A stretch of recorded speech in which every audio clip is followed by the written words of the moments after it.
You don't know me and you haven't been following me, my name is Sierra Holt, and I am the author of Rerouting Your GPS Never Fails, and I'm the creator of the School of Predestined Purpose, as well as the creator behind the Black Scribe Tribe. And I just wanted to go live and talk about fear. So I just said that I I just said that I don't go live often. I don't do public speaking a lot. Um, and I guess you could say that I have a little bit of fear when it comes to talking in front of people. But let's talk about a little bit about what is fear. And if you see in my caption, I said, like, are you feeling in the dash? I remember one time I heard this quote. They were saying something about um, on a tombstone, you have two dates. And although it's a little bit morbid, but on a tombstone, you have two dates, the date you were born and the date that you die. And in between those two dates is a dash. And the most important thing about those two dates is what are you doing to fill that dash? So that always stuck with me because I feel like a lot of people spend most of their time surviving day to day and not actually enjoying their day or not enjoying life, not living life. And that quote stuck with me long before, my journey and everything of that nature. So, are you feeling in the dash? Are you doing what you were put on this earth to do? So, fear isn't real. We'll just cut to the chase. It's not real. It's what stops you from living. Okay? It um it is that absence of faith. It is an excuse at the end of the day. Okay? So, one of the things I wanted to share was when I started blogging about a year ago. It was short lived, but one of the blogs that I never really got to publish was, in fact, about fear. I had just taken my daughter to Disney World for her third birthday. And while I was there, excuse me, I often got asked, are you or is it just you and your daughter here? Or you're so brave to travel with just you and your daughter by yourselves. My husband was working, he was in school, and he was working full time, so he wasn't able to travel with us um, on all of our trips. So it often was just my daughter and I. And before I had a family, I had no problem traveling by myself. I'm an only child, and it never really dawned on me how quote unquote unsafe or how dangerous it was to travel by myself. I remember traveling overseas to Spain for study abroad, and there was many times that I would, or like we would go out as groups, but there would be times that we separated or whatever for different reasons, and I would have to find my way back to my apartment by myself, and it never fazed me. So I guess I'm just weird in that way. But just to kind of tell you a little bit more about that one instance and kind of the revelation I had from those comments that were made while we were at Disney. So before I would get, you went there by yourself whenever I would travel by myself. And the shock, the horror, the quote unquote bravery, I never really considered. So brave was really never a word that came to mind. And actually, many of the words or thoughts never really came to mind. I would just do it. I book a flight, I get on a flight, I get on a plane, and I'm there, period. Um, I guess I'm just wired backwards because where everyone else is thinking that I'm downright crazy, irresponsible, or impulsive, even, I just go. And I feel like that's why we are made. Like, we're here to live life and not live in fear. So, you know, that was one of the first things that came to mind when God sent me this message to share with you all. So a lot of us are living in fear of entrepreneurship, fear of living our dreams out, fear of doing something that we're actually passionate about because it's not stable or secure, right? Fear of giving God your yes. So for me, for example, if you again haven't been following, back in September of last year, I completely gave God control and responsibility over everything, and I call him my CEO, the CEO over my life. I literally go to him for everything, personal, career, finances, everything. And at first, I will say that I didn't know what I signed up for because it was going pretty good. I was, hearing from him, journaling to him every day, and things seemed to be going really good. And it wasn't until things began to get very rocky that I was just like, what is going on? Like, I had no idea that these things, that giving God control over my life was really going to result in tests. Like, what? You learn in church, well, at least for me, growing up in church, I learned all these great things about if you go to church and if you praise God and if you love God, all these great things will happen. So, not to discount that, but I will say that the closer in my relationship that I've grown, I've learned that along with those great things, God will test you. And he does that to test your faith. He does that to test your trust in him and your belief in him. So it wasn't until after he began giving me those tests that I experienced real fear and had to also learn that fear is the absence of faith.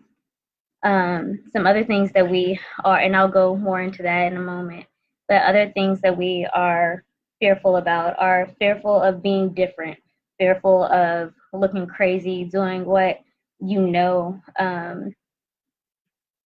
doing what you know that God has told you to do.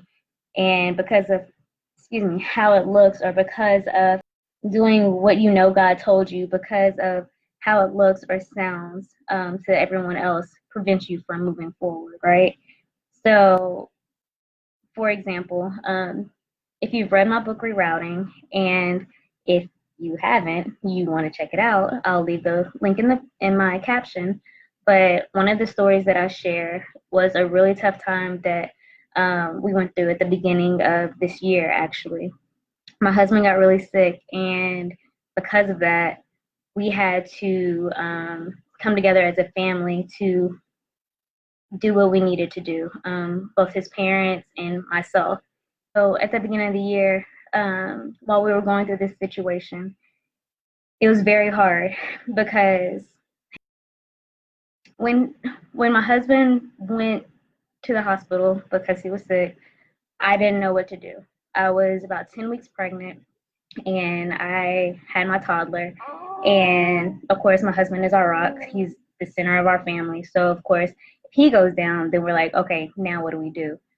So it was that in that time period that I had never journaled or prayed as many times in one day as I was then. Like, I was literally going to God probably every few minutes. Like, every time something, a new update or something new would happen, I was journaling. And if you don't know about me and journal praying and my story with that, A, it's in the book, and B, check out Realizing Destiny on Facebook.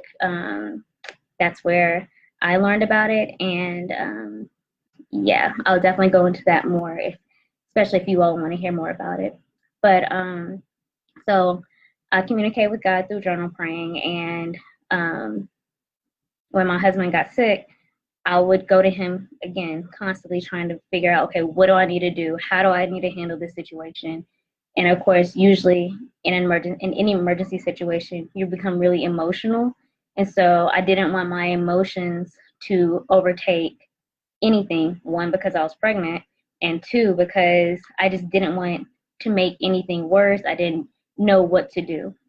So in that situation, God actually had me do some things that most people would be like, no, God, I can't do that. Or I don't want to be, disrespectful. I don't want to go against anybody's wishes. I don't know, how else we can handle this, but that wasn't this case. That wasn't the case here. I knew at that point that I was committed to God, and I knew that he was going to lead me in the right direction.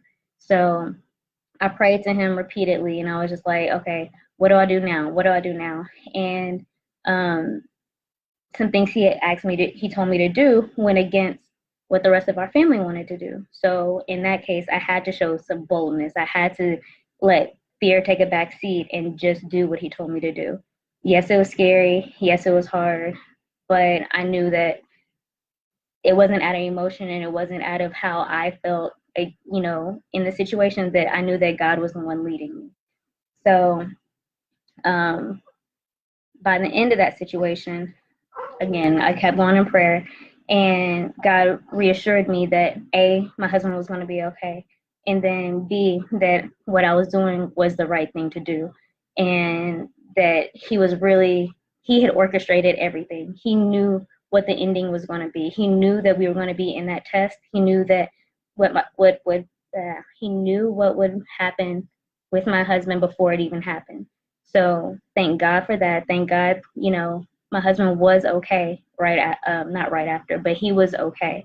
God protected us, and if it wasn't for me putting fear on the back burner, who knows how that situation could have turned differently.